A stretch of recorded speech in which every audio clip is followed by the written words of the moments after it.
Le docteur Andrew Newberg dit qu'il a la preuve que la prière guérit, montrant les réactions du cerveau à la prière. Vous voyez ici, ces zones du cerveau sont en rouge quand la personne est au repos. Mais ici, les couleurs passent en jaune quand la personne est en train de prier. Le docteur Newberg injecte des colorants radioactifs à ces sujets pour voir ce qui se passe quand elle prie. Il dit qu'à chaque fois, quelque chose de fascinant se produit. Est-ce que vous irez jusqu'à dire que la prière peut guérir? Absolument, absolument. La prière peut guérir. Il y a des changements au niveau des différents neurotransmetteurs.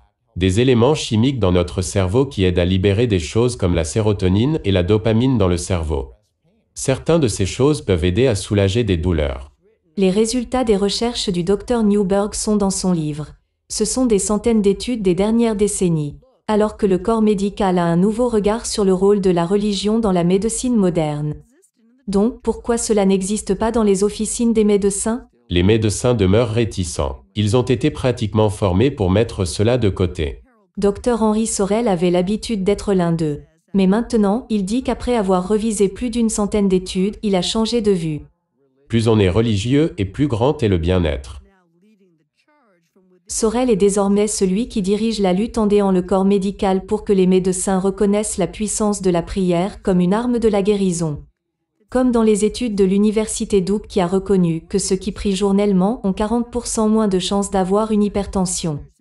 D'autres études disent que la prière peut réduire la dépression et l'anxiété.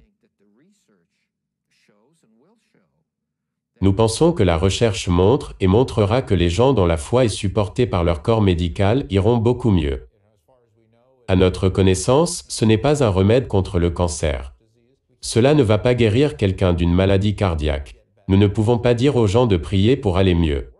Cela n'a pas vraiment de sens. Mais la raison pour laquelle cela marche, c'est parce que cela fait partie du système de croyance de la personne. Dr Newberg espère que ces recherches vont accélérer la compréhension du mystère de la croyance.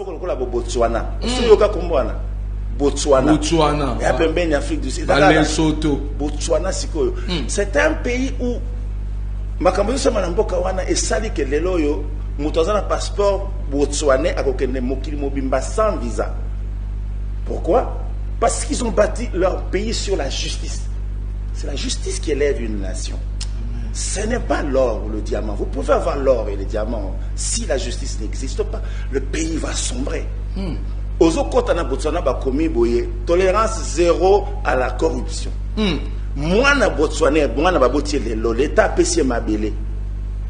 Aza déjà na place na bazo botaye Botswana, adresse ya bisika l'État pesi eza. Boye bisangai. Voilà, mais déjà détermination là de vivre bien au Yibi, aux Anango, au Bomi, Bazo Bomo publiquement. C'est-à-dire ils ont fait tout pour que des gens respectent la loi. La base à la vie personnelle, qu'est-ce que la loi dit? Donc, et aujourd'hui, lorsque nous disons... Et puis sans le savoir, il faut donner ces détails, c'est parmi les meilleures économies de l'Afrique. De l'Afrique. Et Fanda, est-ce que ça a diamant nabiso? Est-ce que ça a or nabiso?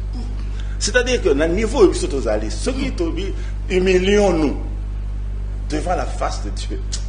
Reconnaissons nos imperfections, reconnaissons quand même que tout un volume qui tout cocaté. Vous savez, l'humilité, c'est demander aux hommes élevés, aux grands hommes d'être humbles. Nous n'avons jamais exprimé l'humilité, ceux qui ont la grandeur dans son âme.